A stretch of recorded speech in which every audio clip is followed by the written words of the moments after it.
Fall temperatures blew in today after a long, hot summer. Our average first frost date is October 15th, and here we are. It is October 15th, right on the nose, and we are expecting our first frost overnight. Most of the garden is ready to rest after a stressful, hot summer. The last couple of months have been so terribly dry, which has all of the perennials and trees going dormant before the leaves have fallen.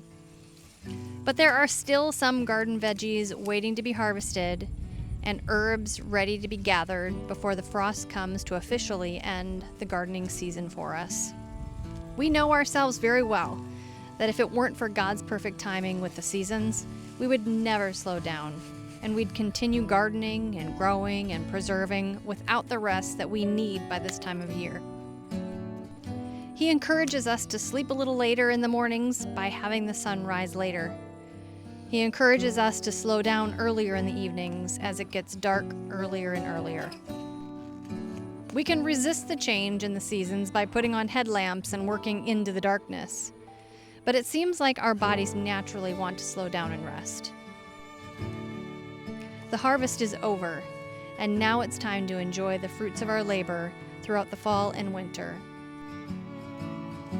Praise God for His blessings and for His perfect timing and order.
Well, the weatherman was calling for a frost overnight, and sure enough, this morning we woke up and it was 25 degrees here at our homestead. That's actually quite a bit colder than they were actually calling for, which is pretty typical for us here on our homestead. We sit kind of on top of a hill, and it is pretty normal for us to be about 7 or 8 degrees cooler than what they call for in town. So we thought we'd grab the camera and bring you guys along while we kind of survey the damage out here from the frost. Then we'll head into the greenhouse and see what happened in there. I can tell you, because we have thermometers out there, it did stay quite a bit warmer in the greenhouse. It got right to the edge of freezing, but it didn't quite get there, so I'm hoping that the stuff in the greenhouse is going to be okay. And then we want to come back to the garden because this is officially the end of our first year of raised bed gardening. We want to talk to you guys about some of the things that we have really enjoyed about it throughout the course of the summer, and some of the things that maybe we miss a little bit about in-ground gardening as well. So let's take a quick walk around and see what the frost did to the plants. Well, the marigolds over here took a definite hit. I'm sure they're done. The peanuts here, their green parts, the plant parts, took quite a hit, but I've done some reading and some researching about whether or not this will affect the peanuts that are in the ground, and as long as the soil temperature is still warm enough, the peanuts were safer in the ground than out of the ground if they were just on top of the soil. The lettuce over here is looking pretty shabby, but I'll tell you, it is not from the frost overnight. We planted this about a couple months ago, and you guys, it has still been so intensely hot, prior to yesterday, that they're looking shabby because of the intense heat and the intense sun. Lettuce doesn't do very well in that situation, so they actually fared very well overnight with the frost. Well, the okra definitely took a hit. Okra is definitely a heat-loving plant. I came out yesterday and it still had some nice big leaves on it, but you can see they all shriveled up already. Now, truth be told, I was all done with okra for the year anyway. I'm the only one in our family who likes okra, and even I have my limit as to how much I can eat. So at some point, after I've eaten all I can for the year, the rest I just kind of leave on the plant. We have picked a few of the pods that are dried out already, and we'll save those for seed. I might pick a few more and take some seed to church for people as well, but other than that, the okra is done for the year. You can also see we had some basil here planted with the okra. It's also done for the year. We harvested so much basil this year, you guys. We had basil growing everywhere, so don't feel bad at all that it is gone for the year. We had a very good basil year. Now we do have cabbages planted in these raised beds that have these covers on them. These covers protect them from bugs. We've got a nice, gorgeous cabbage plant in here you can see. The freeze did not touch them at all. They're actually doing quite well, in fact. We also have more brassicas over by the greenhouse. Those are also doing well. Well, the Juliet tomatoes definitely took a big hit. Tomatoes are not frost hardy at all, so I knew that they would take a big hit. There are quite a few still on here, but honestly, I came out yesterday and I picked a big kind of final bowl for myself and a big final bowl for my mom. So the rest of these, I'll probably just pick the rest of these and give them to the pigs and the chickens over the next few days, but these plants are going to completely die back, especially because we're going to get a second round of frost tonight. There's no chance that these are going to make it, but it was a great year for tomatoes. A couple other things that were not affected at all by the frost because they are perennial and frost hardy. These asparagus plants, all of them are doing good. Some of them are getting brown and stuff, but that is very normal for this time of year. They are going to die back eventually over the winter. And the strawberries, they did not get affected by this frost at all. They will naturally die back also over the winter and then come back really hard over the spring. Now, those herbs that I planted that are annuals, they got hit with the frost. They're done for the season, but many of what I planted are perennials and they are doing just fine, and they'll come back again next spring.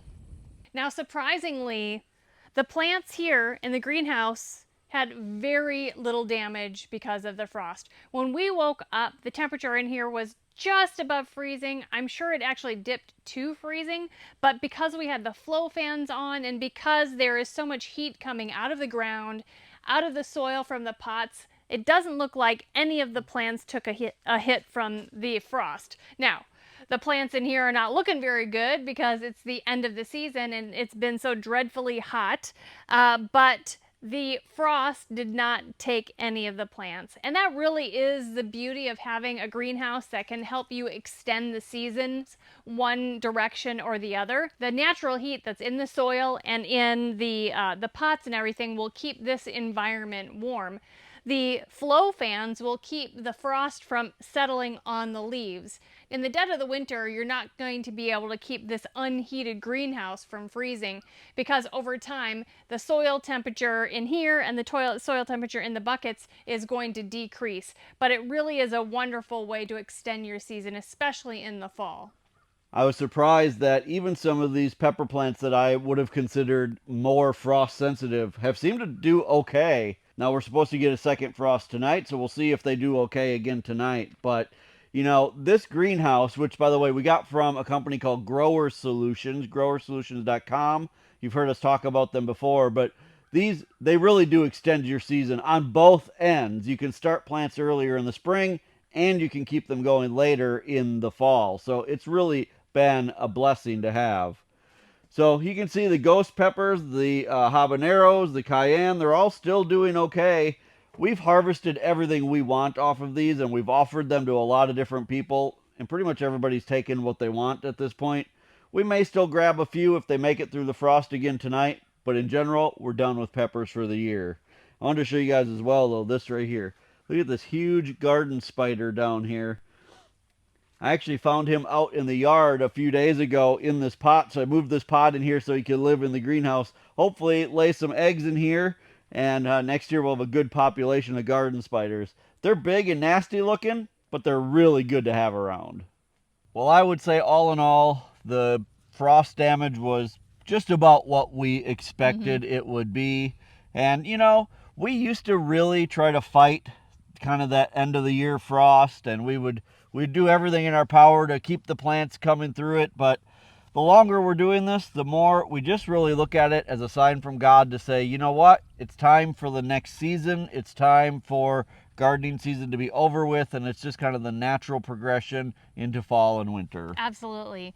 So with this being our first year growing exclusively in raised beds versus in the ground, we want to just sit down with you guys and talk with you about the things that we have really liked about the switch, the things that we really miss after switching, and just kind of overall how things went for us this year with this new system. I'll tell you right up front, there are going to be a lot more things that we enjoyed about the raised beds than there were that we didn't like about the raised beds. All in all, it was a very enjoyable gardening year. We have a few points that we want to hit, but overall it was just a great gardening year. Right, and the raised beds that we used are called Vegega, that's the brand, and they have been very sturdy. They were very easy to set up. There are lots of screws and nuts and things during the assembly, and you had to take the plastic off of each piece, but overall, especially the two of us working together, they really went together very easily and very quickly, and they're actually very sturdy. Yeah, we did a lot of research before we decided on the brand of these metal raised beds that we wanted to use. The Vegega brand just was really the best when we looked at all of the possibilities. One concern that people had is that once the weight of the soil was in these raised beds, would it cause them to bow? And we haven't found that at all, because the design of the Vegega raised beds have rods on the inside that keep the sides pulling inward to keep them together. Another thing that was concerning for people is whether the metal will rust over time. And after year one, we have not seen any signs of rust, but they're intentionally designed to have a 25-year lifetime. And so far, they're living up to that. I mean, it's only been a year, but we haven't had any signs of rust or any kind of chipping in the paint. Yeah, the paint that's on them, it's not really paint, it's like baked on. It's like an enamel kind of coating, and it seems to be really strong, because I can tell you, we weren't overly careful with them. Even when we were moving them around and stuff, we knocked them into things and knocked them into each other, and they just held up really, really well. So we are excited to move forward with all of these raised beds. We put 21 of these together, actually a few more than that, because we added some throughout the year, and I think we'll be adding more as time goes on as well. Now, I did want to tell you guys as well that before we did this video today, we reached out to the company Vegega. We asked them if they would be willing to do kind of a discount for all of you guys, and they have given a 16% discount on any raised beds that you order in the next little while. I'll leave that coupon code in the description of this video, but it's going to be LTH16, and it'll get you 16% off an entire order with them. So go ahead and check that out. We have the link in the description of the video. So make sure that as you're planning for spring, you start planning this fall and get your orders in to Vegega with that discount. One of the things that we really enjoyed about having the raised beds this year was just the amount of control that we had over the soil that was in them. Our native ground here, when we were growing in the ground, it's like gravel. There's very little actual organic matter. It's mostly like fine rock and sand, and it just was not great for growing in.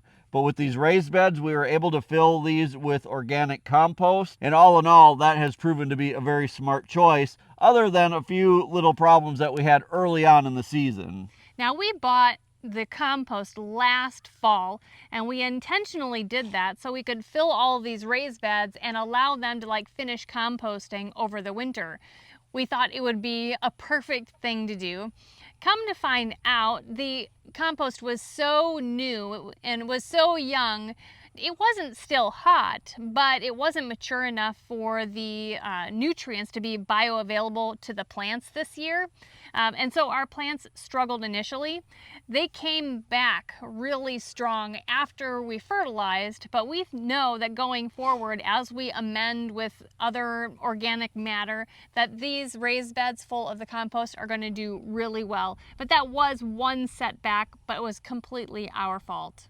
Now, we did install a watering system in all of these raised beds, and while that worked really well, it was fantastic not to have to water with the hose and a watering wand. One of the drawbacks to growing in raised beds is that you have to water more often, especially with this nice loose soil. The water does kind of wash out easily, so you have to water more often, whereas when we were growing in the ground we didn't have to water as often, but we could water for longer because the moisture would absorb into the soil and kind of stick around. But that was kind of a positive when we would get a lot of rain, because we didn't have any spots that like flooded, Right. like we did when we would get a lot of rain in the ground. So, you know, it's kind of a catch-22. Yes, it took a little more time to water because we had to do it more often, but we didn't have any of the problems we had in the past with plants almost rotting from sitting water. What I liked about these particular raised beds also was the height of them. They were just high enough to feel like when we were harvesting, we weren't like on our hands and knees all the time, we weren't bending way over, but they weren't so high that we felt like we would need a ladder. Now, another thing that we really thought ended up being a smart decision was that originally we had contemplated whether or not we should put the raised beds on top of the weed fabric like we did, or if we should cut the weed fabric out from the inside of the raised beds. We ended up not cutting it out, and we're really glad that we did that. We had virtually no issues with weeds, and I really feel like the weeds that we have here in Missouri, had we cut the weed fabric out from the inside of the raised bed, we would have had weeds that would have come all the way up from the ground through the soil. For sure. Overall, we had very little weeds. It was so easy to maintain and hardly any weeds anywhere else. It was just really easy upkeep. Now, we will have some end of the year kind of, you know, weeding around the edges and some sweeping to do and things like that, but nothing like we used to have when we would grow in the ground. All in all, it really was a pleasure to grow in these raised beds over the summer. Now, there are a few things that we do miss about growing in the ground. It wasn't such a big deal this year, but you know, there's some things that we're already kind of thinking about for the future, like if we ever want to plant sweet corn again. Sweet corn in these raised beds, I'm just not sure that it's worth it, because you just can't plant very much unless you take up a ton of your raised beds with sweet corn. Right. So we may at some point still till up a patch somewhere if we want to grow some sweet corn, because I really do think that that was better in the ground. I also think that if we were to grow melons or squash or things that really vine out, we would need to plan ahead where the best place in the garden area it would be for them to be able to grow and sprawl out all over the place. In some cases, you would be able to use a trellis system to grow those things up and over a trellis. If you were growing small varieties. Right, like personal sized watermelons and the small pie pumpkins and maybe gourds. But the big pumpkins and the big watermelons, you would just want to plan ahead where in your garden space that would be the best place for them to grow, just because they're going to go so crazy and vine all over the place. The other thing is, we wish if we had to do this all over again, to start this entire project over again, we probably would have done a mix of the size beds that we have now, which are 2 feet wide and 8 feet long. We probably would have done some of the 4 foot wide and 8 foot long ones in there as well. There are some things we would have just liked to have a little more space for. The 2 foot wide worked out fine. Yes. We're very happy with them. But, you know, you always kind of think of things after the fact, and who knows, maybe someday we'll expand the garden area and add some 4 foot ones in there as well. But that would be one thing I probably would have done a mix of different sizes had we to do this over again. Absolutely. But overall, gardening in raised beds, and specifically these raised beds, was like a dream this year. Right. A lot less upkeep. Essentially maintenance free, and I am excited to do it all over again next year. Yeah, it really did make it fun to come out and work in the garden again. It was just a night and day experience between in-ground versus this, and I don't see a time when we ever go back to just growing in the ground. So now we would like to hear from you. What do you guys enjoy most when gardening? Do you like to grow in the ground, in raised beds, in containers?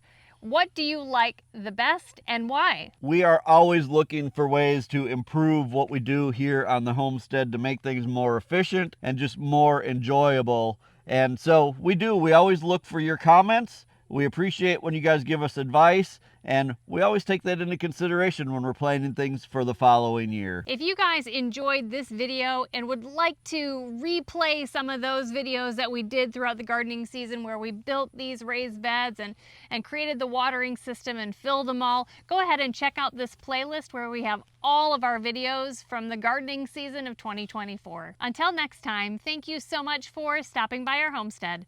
Take care and God bless. God bless.